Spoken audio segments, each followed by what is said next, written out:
네, 이번에는 글로벌 증시 돌아보면서 내일장에 대한 투자 시그널 올려보겠습니다. 기업공시 연구소 변영인 대표와 함께합니다. 어서 오세요. 네, 반갑습니다. 네, 오늘 이슈 통해서 글로벌 증시 흐름도 계속해서 주시를 잘 해봐야겠죠. 먼저 첫 번째 이슈부터 화면으로 만나보겠습니다. 첫 번째 이슈입니다. 미 증시 멜트다운, 2년 만에 최대폭 하락입니다. 네, 정말 멜트다운 말 그대로 이 증시가 녹아내리는 듯한 깊은 낙폭을 보였습니다. 미국 증시도 지수가 2년 만에 최대폭으로 하락하는 간밤이었는데요. 그리고 오늘은 현재 그래도 낙폭을 더 깊게 가져가지는 않고 조금 지수가 방향성을 탐색하는 흐름을 보이고 있습니다. 다만 간밤에는 엔비디아가 6% 넘게 내렸었고 애플과 마이크로소프트, 아마존이나 알파벳 이런 대형 기술주까지 모두 4% 내외의 하락세를 좀 기록을 했었는데요. 자, 오늘 시장을 통해서 조금 숨고르기로 들어갈 수 있을까요?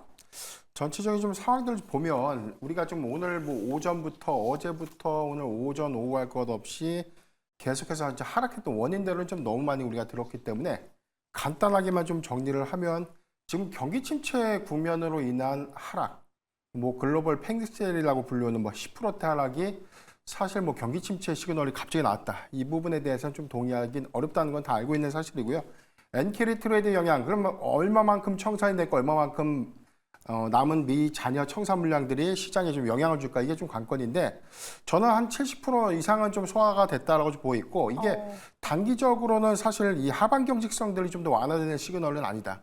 다만 바닥 확인이 된다는 것은 아니기 때문에 오늘 일본 증시가 어제 전 거래, 이제 이전 거래에 대해 한 마이너스 12%를 했고 오늘 10%대까지 좀 회복을 좀 했습니다. 그런데 현재 좀 미국 증시의 회복률들 보면 기술주가 생각보다 좀 반등하고 있다는 흐름은 좀 아니기 때문에 일단 시장의 추세 전환을 좀 이끌어내려면 나스닥 지수가 좀 더 반등을 해야 되고, 여기도 해서는 기술주들이 최근의 하락폭들을 좀 더 반전시킬 수 있는 상승폭이 좀 나와줘야 되는데 이런 흐름들은 오늘 좀 다소 좀 제한적이지 않나라 좀 보고 있고, 오늘 애플이 현재 좀 한 3.3%대 한 지금 2.9포인트 하락을 좀 하고 있는데 워렌 버핏이 청산 물량들을 좀 더 증가시키고 이 애플의 어떤 보유 주식을 계속해서 팔고 있다. 이런 어떤 우려감들이 기술주들의 어떤 고점 논란 내지는 AI 모멘텀의 어떤 이슈들이 하반기 기대감들을 좀 더 쇠퇴시키지 않았나라 좀 보고 있는데 시장의 방향성이 달라진 건 없다라고 봐요.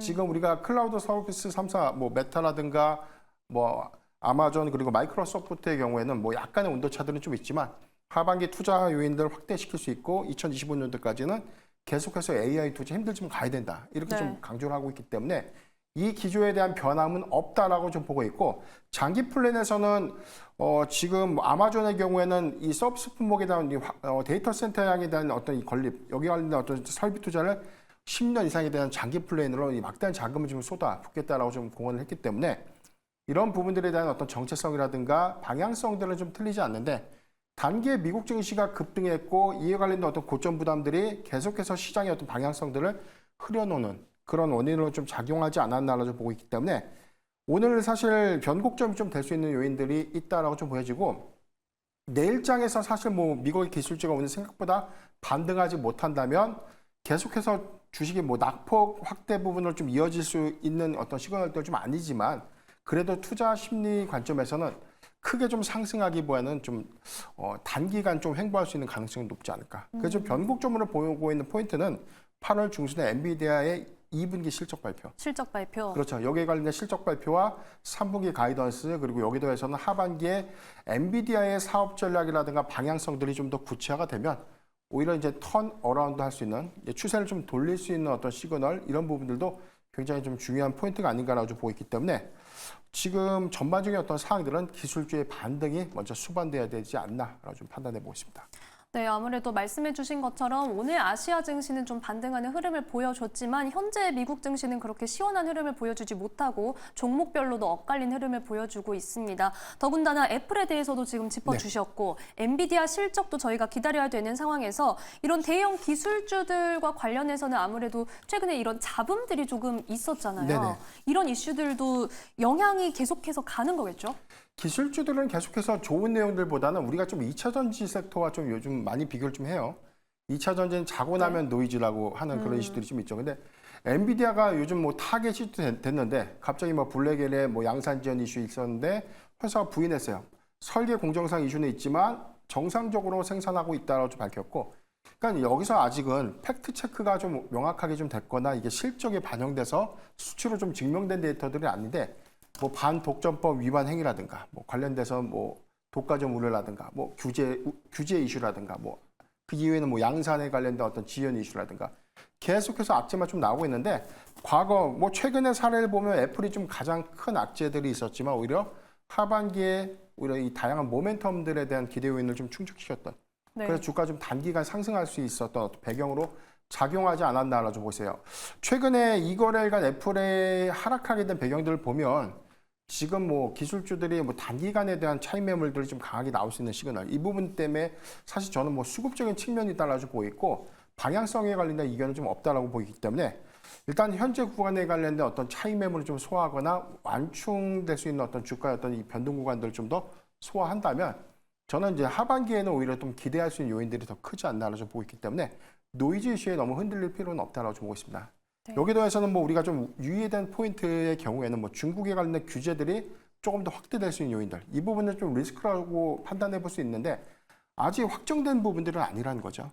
그래서 지금 엔비디아의 경우에는 뭐 중국 수출 규제에 관련된 우회 경로로 저사양 칩을 좀 공급해서 만들어서 좀 공급하겠다라고 좀 발표를 했고, 네. 근데 여기 대해서 미국이 뭐 마이크론이라든가 SK하이닉스, 삼성전자도 중국에 칩을 팔면 안 된다, 이것도 확정된 사항들은 아닌데 전반적인 어떤 노이즈가 시장의 어떤 냉각기를 좀 만들지 않았나라고 보고 있고, 확정되지 않은 것들을 미리 걱정해 볼 필요는 없다라고 좀 전망해 보겠습니다.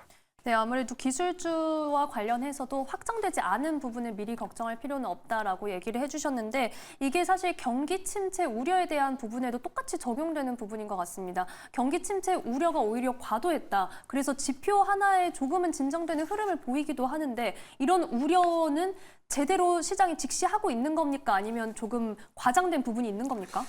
시장의 우려감들을 우리가 무시할 수는 없는데 너무나 지나치게 반응할 필요는 좀 없다라고 좀 보고 있어요. 이게 전체적인 어떤 상황들이 지금 경기 침체라는 시그널도 우리가 갑자기 그게 뭐 하락의 어떤 뭐 낙폭이 크다 보니까 하나의 원인을 찾다 보니까 경기 침체 시그널이 아닌가 이렇게 좀 판단을 한 건데, 그렇죠. 그러니까 불과 2주 전까지만 해도 미국의 2분기 GDP가 시장 전망치를 좀 상회했죠.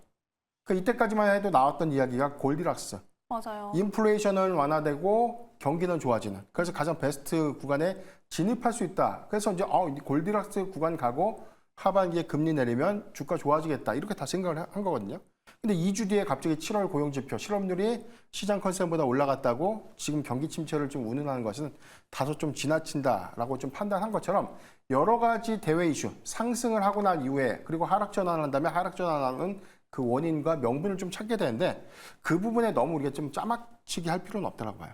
그러니까 중요한 포인트는 실적의 훼손이 있는가, 업황이 훼손될 수 있는가, 아니면 전반적인 어떤 경기 침체 구간으로서 우상향했던 어떤 우상향했던 어떤 성과 지표라든가 뭐 성장 지표가 꺾이는가, 이런 것들이 좀 중요한데, 엔비디아가 단기에 피크를 맞는 것은 맞지만 향후 한 3년간은 견고한 이 AI 수요, 그리고 여기 관련돼서 뭐 독보적인 시장 점유율이 저는 당분간 좀 유지될 것이다라고 보이고요. 네. 두 번째는 엔비디아가 지금 만들고 있는 칩을 애플이 쓰지 않고 구글 AI 칩을 사용할 것이다, 이 우려감이 또 한번 뭐 노이즈로 전에는 좀 작용을 했는데, 사항들을 보면 구글도 마찬가지고 뭐 메타도 마찬가지고 AI 칩을 이제 자체적으로 좀 만드는 날이 옵니다. 그럴 경우에는 오히려 메모리 3사의 일거리가 더 늘어난다는 관점에서는 반도체 초호환기가 더 장기간 지속될 수 있다는 긍정적인 뷰를 좀 바라봐야 되는 구간인데, 이 부분에 해당 이슈와 좀 연결시켜서 주가 좀 빠지니까 이 부분이 안 좋은 거구나, 이렇게 판단할 필요는 없다라고 좀 생각해 봤습니다. 네, 이렇게 글로벌 시황에 대해서도 정리를 해주셨습니다. 아무래도 글로벌 증시 전반적으로 추세 전환이 되려면 좀 나스닥에서의 상승이 나오는지 지켜봐야 될 것 같습니다. 자, 한편으로는 지금 시장을 계속해서 뜨겁게 달구고 있는, 그리고 하락장에서도 좀 강한 모습을 보여주는 게 글로벌 비만 치료제 시장이 좀 아닐까 싶습니다. 특히 일라이릴리랑 노보노디스크 모두 어제는 내렸지만 오늘 프리마켓에서는 좀 오르는 흐름을 보여줬고, 지금도 현재 오르는 흐름을 보여주고 있는데, 또 실제 실적 발표도 이번 주에 예정이 되어 있잖아요. 자, 이 내용들 좀 어떤 점에 집중해서 주셔야 될까요? 네, 우선 오늘 장을 좀 마치고 나면 암젠이 실적 발표를 하고요. 거기다 해서 노보노디스크 그리고 일라이릴리가 순차적으로 실적 발표를 하게 되는데 우리가 지금 최근에 글로벌 시장의 화두, 그러니까 비만 치료제, 2세대 비만 치료제가 얼마만큼 많은 성장을 이뤘는가. 이제 1분기에서는 실적 지표를 좀 확인을 했는데 2분기는 아마 그 성장세가 좀 더 지속되지 않을까. 왜냐면은 2분기 내에서 이 글로벌 승인들이 좀 더 이루어졌다는 측면에서 판매량들이 좀 더 증가될 수 있는 요인은 있다라 좀 보고 있거든요. 네.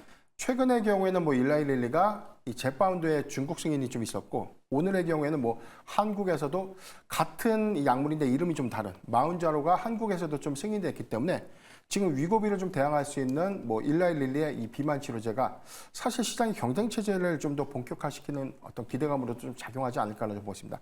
다만 좀 우리가 좀 주목해볼 포인트가 비만 치료제는 많은 양을 만들어서 공급할 수는 없어요.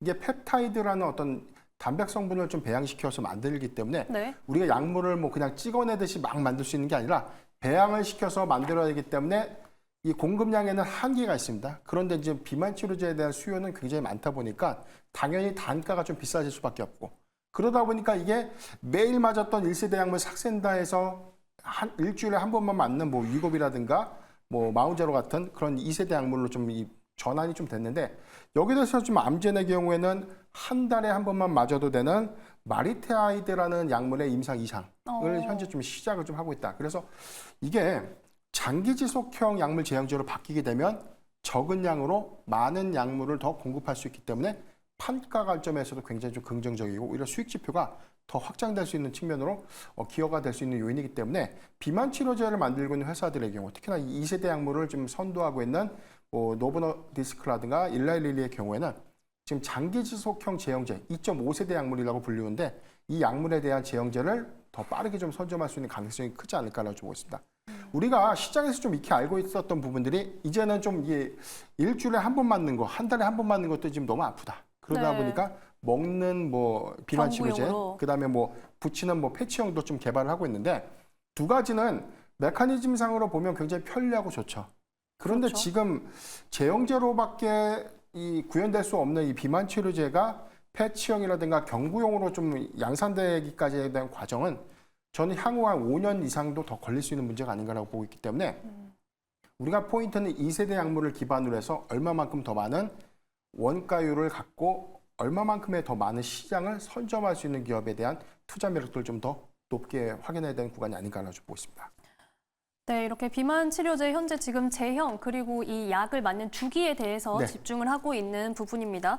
비만 치료제 관련주가 그래도 이 바이오 섹터에서 전반적으로 흔들리는 하락장 속에서도 조금은 버티는 그런 흐름을 보여주기도 했는데요. 앞으로도 이 하반기에 좀 주도주로서의 역할을 할 수가 있을까요? 네, 시장 파이는 계속해서 좀 커갈 수밖에 없고 이게 뭐 단기적으로는 보면 우리가 1세대 비만 치료제 삭센다도 굉장히 한국에서도 선풍적인 인기를 끌었거든요. 네. 이게 시장에서 소위 못 구하는 약물이 됐습니다. 그렇죠. 그런데 이게 2세대 약물은 지금 가격 단가가 굉장히 좀 비싼데도 불구하고 더 구하기 어렵다는 측면들.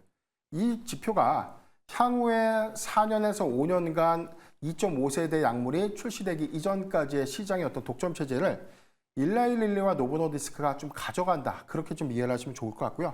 글로벌 시판들이 좀 더 이 승인되는 국가들이 더 늘어나면 늘어날수록 오히려 판매량들이 더 증가될 수 있는 요인들을 좀 고려해 보면 2025년도 내지는 한 2026년도에 추가적인 어떤 증설 투자 효과로 인해서 공급량들은 소폭 더 증가될 수 있지만 현재는 품귀 현상이 좀 맞다. 그렇다면 당분간 비만 치료제 관련된 수요를 좀 집중해 볼 때 외형 가치라든가 성장성은 더 확장 가능성이 좀 크지 않을까라고 좀 판단해 보고 있습니다.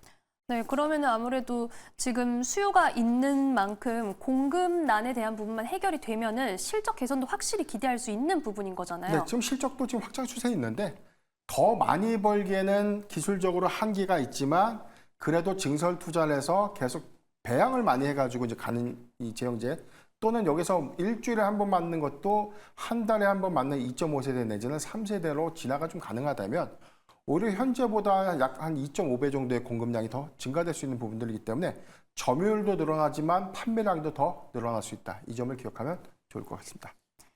네, 글로벌 시장에서 이 하락장에서도 어느 정도 버텨줬던 비만 치료제 관련주들이고 그리고 실제로도 수요가 계속해서 증가하고 있기 때문에 시장성을 지켜봐야겠습니다. 자, 그러면 이번에는 두 번째 이슈로 넘어가 보도록 하겠습니다. 화면으로 만나보시죠. 두 번째 이슈입니다. 게임사 2분기 실적 발표, 실적별 옥석 가리기. 자, 국내 게임사가 올해 2분기 실적 발표 시즌에 돌입을 했죠. 이미 발표된 실적도 있는데 사실 게임주는 장기간 좀 주가가 부진한 흐름을 보여왔지만 이제는 조금 기지개를 켤 때가 되지 않았나 이런 의견도 나오고 있습니다. 특히 뭐 상장한 지 한 달이 채 안 된 시프트업 같은 경우도 시장에 좀 투심을 바꿔줄 수 있지 않나라는 기대감을 안고 등장했지만 그만큼 활발한 모습을 보이지는 사실 못했어요. 이 실적 성적표를 결국은 개별적으로 확인을 해야 될 텐데 자세한 실적 추이 좀 먼저 짚어주시죠. 네, 전체적으로 우리가 게임주가 굉장히 주가가 좀 좋았을 당시를 보면 게임주를 투자하는 매력도가 가장 저는 높은 부분들이 OPM, 영업이익률을 좀 우리가 전망해 볼 수 있는데 많게는 한 60%에 해당되는 OPM을 좀 보유하고 있는 거예요. 그러니까 전체 매출의 60%가 다 이익이에요. 이런 기업들이 사실상 이 코로나19 팬데믹 때는 굉장히 이 OPM이 굉장히 높았었는데 그렇죠. 이후에 엔데믹 전환되고 나서 사실 게임사들의 경우에는 실적 부진, 여기다 해서 신작 출시가 좀 더 지연됐던 영향들 때문에 작년부터 굉장히 좀 고전을 했었고 올해부터는 그러니까 지난 4분기를 좀 기점으로 하면 글로벌 게임의 어떤 신작 게임이 출시가 됐고 올해 1분기부터 본격적인 어떤 신작 게임의 흥행 기조가 좀 이어지면서 실적을 개선했던 기업들이 주가의 어떤 반영 속도가 굉장히 좀 높아지지 않았나라고 좀 보고 있는데 네. 일단 이번 주에 많은 기업들의 이 실적 발표가 좀 있었고 여기에 더해서는 호실적이 예상되는 기업 그리고 여기에 더해서는 뭐 적자가 지속될 수 있는 기업들로 좀 옥석가리기가 좀 예상되지 않나라고 좀 보고 있습니다. 먼저 위메이드 그리고 네오이즈의 경우에는 2분기 실적 개선에 관련된 영업이익 흑자 전환이 좀 전망되고 있는데 최근에 우리가 실적 기대 요인들을 보면 시장의 컨센을 하회하거나 만약에 흑자를 좀 기록했는데 아직 적자 폭을 좀 줄이는데 그쳤다. 그렇게 되면 우리가 악재로 좀 작용을 하죠. 그렇죠. 그래서 단기 변동성이 굉장히 커졌는데 네. 위메이드와 네오이즈의 경우에는 2분기 실적 개선 기대감들로 인해서 흑자 전환 좀 예상됐다라고 지금 증권가 좀 전망을 하고 있는데 중요한 포인트는 두 가지 종목의 경우에는 좀 차이가 있다고 좀 보고 있습니다. 위메이드의 경우에는 1분기에 출시했던 나이트크로의 글로벌 버전이 2분기 실적에 대한 기여도가 굉장히 좀 크지 않을까라는 어떤 기대치를 소폭은 좀 반영하고 있지만 아직 하반기에 신작 출시 효과들은 좀 부재하기 때문에 주가의 상승 탄력도는 좀 떨어진다. 다만 지금 나이트크로가 3분기에도 계속해서 더 많은 이익 확장성들을 좀 더 유지시켜 준다면 오히려 주가가 좀 상향시킬 수 있는 어떤 가능성도 좀 큰데 반면에 네오이즈의 경우에는 2분기 흑자 전환은 좀 기대가 되는 요인이지만 신작 게임이 계속해서 지연되고 있죠. 그래서 올해 내년 상반기로 좀 예정됐던 부분도 2026년도라는 얘기가 좀 다시 나오고 있어요. 그래서 이 부분에 관련된 어떤 네. 중장기 모멘텀들은 좀 훼손된 상태가 아닌가라고 좀 보고 있습니다. 오늘 실적 발표를 했던 데브시스터즈의 경우에는 원래 2분기에 적자를 폭을 좀 축소하는데 그치지 않을까라는 증권가 전망이 있었는데 오늘 영업이 흑자 전환을 했습니다. 그러니까 지금 상반기의 경우에는 사실 쿠키런 모어메타 부분이 일부 이제 실적 기여도는 좀 크지 않을까라고 예상을 했지만 고정비 부담은 좀 크지 않을까. 그렇기 때문에 적자는 좀 더 지속하되 적자의 폭은 축소시킬 것이다라고 전망을 했지만 오히려 호실적을 좀 내면서 주가의 어떤 반응 속도가 좋아지지 않을까라고 좀 보이고 오히려 쿠키런 모어메타의 경우에는 하반기 오히려 실적의 기대감들을 더 가져갈 수 있는 요인들이 있기 때문에 그리고 여기다 해서 뭐 쿠키런 킹덤의 뭐 인도 시장 진출 이슈들도 계속해서 좀 주목해볼 포인트가 아닌가라고 좀 보고 있습니다. 네. 지금 NC소프트의 경우는 실적 발표를 했는데 예상대로 어닝 쇼크를 좀 기록했고요. 카카오 게임즈 그리고 펄어비스의 경우에도 2분기 어닝 쇼크가 좀 예상되고 있기 때문에 해당 종목은 실적 발표 이후에도 단기적 조정을 좀 피해서 접근하는 것이 유리하지 않을까라고 좀 보고 있고 시장이 좀 가장 기대하는 종목들은 크래프톤 그리고 넥슨 게임즈 그다음에 넷마블의 실적 기여도는 시장의 전망치보다 더 상향될 수 있다. 이 점도 참고하면 좋을 것 같습니다. 네, 아무래도 게임주 주가의 향방을 결정하는 건 정말 이 신작이 전부이지 않나 싶습니다. 이 신작이 지연되면은 그만큼 모멘텀이 사라지는 부분이고 신작 출시를 했을 때 기대감을 확실히 모으면 주가도 탄력을 받는 그런 흐름들을 보여주고 있는데 우선은 이 실적 지표들 숫자가 정확히 찍히는 것을 확인을 하고 종목을 선별을 해야 된다라고 짚어주셨습니다. 앞서 지금 크래프톤과 그리고 넷마블과 요즘은 뭐 가장 네. 핫한 넥슨 게임즈. 넥슨 게임즈. 그렇죠.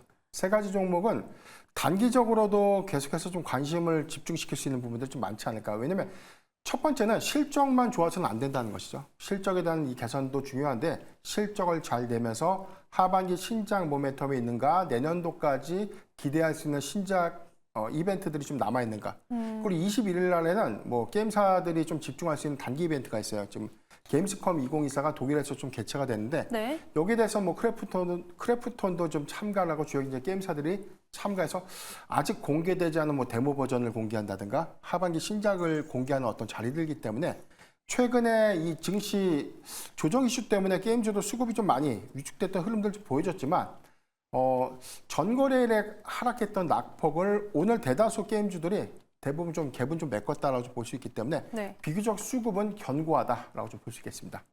네, 말씀해주신 게임즈컴 2024 지금 독일에서 굉장히 큰 게임 쇼가 열리게 되어 있는데 그러면 아무래도 만약에 게임주에 관심이 있는 분들은 네. 이런 일정도 좀 주시를 하면서 접근을 해보셔야겠네요. 그렇죠. 단순하게 일정도 중요하지만 모든 것들에 대한 우리가 일정 모멘텀을 볼 때 이 이벤트가 있기 때문에 이 종목이 좋아질 거야 이렇게만 막연하게 좀 접근하는 것보다 이 종목이 해당 이벤트에 어떠한 퍼포먼스를 내는가. 그래서 우리가 뭐 제약바이오를 좀 비교를 하면 어떤 초록을 공개하고 그렇죠. 어떤 파이프라인에 임상 성과를 내느냐. 게임사도 마찬가지예요. 단순하게 게임 부스를 만들어서 들어가는 것이 아니라 하반기 어떤 게임을 출시를 하고 이 게임이 얼마만큼 흥행을 할 수 있을까, 관심도를 이끌어낼까, 이런 어떤 후속 기사라든가 이런 것들도 계속해서 좀 참고를 하면 좋은 지표가 되지 않을까라고 보고 있기 때문에 게임주도 단순하게 봤을 때는 단기 이벤트도 중요하지만 여기서 연동될 수 있는 신작이 나오는 것도 중요한데 신작의 흥행 효과들이 더 중요하기 때문에 NC소프트가 사실상 뭐 신작 출시 이후에 오히려 주가의 조정폭들이 좀 더 컸던 것들을 그렇죠. 상기해 본다면 오히려 기대 요인이 큰 종목들의 경우에는 주가의 업사이드가 충분하지 않을까라고 좀 판단해 봤습니다. 또 이렇게 기대감을 가졌다가 훅 꺾이는 것만큼 속상한 것도 없습니다. 그래서 신작이 나오는 것, 이 시기적인 이슈, 그리고 신작이 나오고 나서의 그 퍼포먼스까지 정확하게 확인을 해야 된다라고 말씀을 해주셨고요. 오늘 이슈 제목이 옥석 가리기인 만큼 지금까지는 우선 크래프톤과 넥슨 게임즈 그리고 넷마블 이렇게 네. 세 가지 종목에 대해서 조금 더 포커스를 줘서 얘기를 해주셨는데 이 중에서 좀 더 옥석 가리기 가능합니까? 네, 단연 탑픽은 뭐 크래프톤이라는 힌트를 좀 드렸는데 지금 계속해서 좀 단기적으로 좀 주목을 해도 괜찮지 않을까라고 좀 보고 있습니다. 7월 30일까지 52주 신고가를 경신을 했었고요. 최근에 증시 변동성이 커지면서 주가 좀 조정을 받았는데 어제 낙폭이었던 9%대까지 좀 하락했던 갭을 오늘 6%대까지 주가 좀 반등을 해주면서 대체적으로 좀 갭은 좀 회복을 했다라고 좀 판단이 되고 있는 상황입니다. 2분기 매출액이 5,495억 원, 그리고 영업이익이 1,957억 원으로 좀 예상되고 있는데 OPM 규모가 약 45%에서 45% 정도, 그러니까 한 5, 6% 정도 좀 예상이 되고 있는데 확정 실적 발표가 아니기 때문에 기대할 수 있는 요인은 한 40%에 육박하지 않을까라 전 판단해 보고 있거든요. 뭐 마케팅 비용이 얼마만큼 반영됐는지는 좀 중요한 포인트이긴 하지만 OPM 규모에서 35%를 좀 상회한다면 굉장히 좀 긍정적인 실적 지표를 좀 보인 것이 아닌가라고 좀 판단해 볼 수 있겠습니다. 다만 여기에 대해서는 뭐 증권사들의 평균적인 시장 영업이익 컨센서스가 뭐 대체적으로 계속해서 좀 상향되고 있는 측면들이 좀 있기 때문에 한 가지 좀 아쉬운 점들은 높아진 실적 눈높이 때문에 어닝 미스가 난다면 단기 조정은 좀 불가피하겠지만 그런데 저는 어닝 미스는 예상할 수 없다. 오히려 어닝 수준에 맞는 실적 발표가 좀 예상될 수 있는 부분을 주목하면 좋지 않을까라고 좀 보겠습니다. 21일 독일에서 이제 공개되는 신작 뭐 두 가지 포인트가 있는데요. 다크앤다커 모바일 버전이 올해 3분기 출시를 좀 앞두고 있는데 여기에 대해서 신작에 관련된 공개가 먼저 이루어지고요. 2025년도 상반기에 공개가 될 인조이 버전도 굉장히 좀 시장에서 좀 기대를 받고 있는 어떤 이 신작 라인업이기 때문에 두 라인업을 좀 주목해 보면 사실 기대 요인 그리고 여기 관련된 수급 그리고 흥행 기대감까지 계속해서 좀 주시하면 좋지 않을까라고 좀 말씀드렸습니다. 네, 크래프톤 지금 게임 실적 관련해서 옥석 가리기에서 가장 토픽으로 꼽아주셨습니다. 말씀해주신 것처럼 신작에 대한 기대감 그리고 일정 이벤트도 남아있고 수급을 봤을 때도 지금 최근에 외국인이 계속해서 7월 말부터 좀 크래프톤에 주목하는 모습을 보이고 있습니다. 이 부분에 대해서도 짚어주셨으니까요. 꼭 수급도 함께 확인을 해보시길 바라고요. 크래프톤 그러면 가격 전략은 저희 어떻게 가져가 보면 좋을까요? 네, 저는 가격 매수가나 시가에도 좀 접근은 가능하다라고 좀 말씀드리겠고요. 단기적인 목표가는 32만 원, 한 15% 내외 정도의 주가 상승률이 좀 예상된다라고 좀 말씀드리겠고 손절가는 네. 25만 원을 제시해드리겠습니다. 네, 크래프톤 가격 전략 짚어주셨습니다. 매수가는 시초가에도 접근이 가능하고 목표가 32만 원 제시해 주셨는데요. 크래프톤 오늘은 4.58% 오르면서 28만 5,500원 선에 거래 마쳤습니다. 내일장의 흐름까지 다시 한번 함께 확인을 해보도록 하겠습니다. 지금까지 기업공시연구소 변영인 대표와 함께했습니다. 고맙습니다.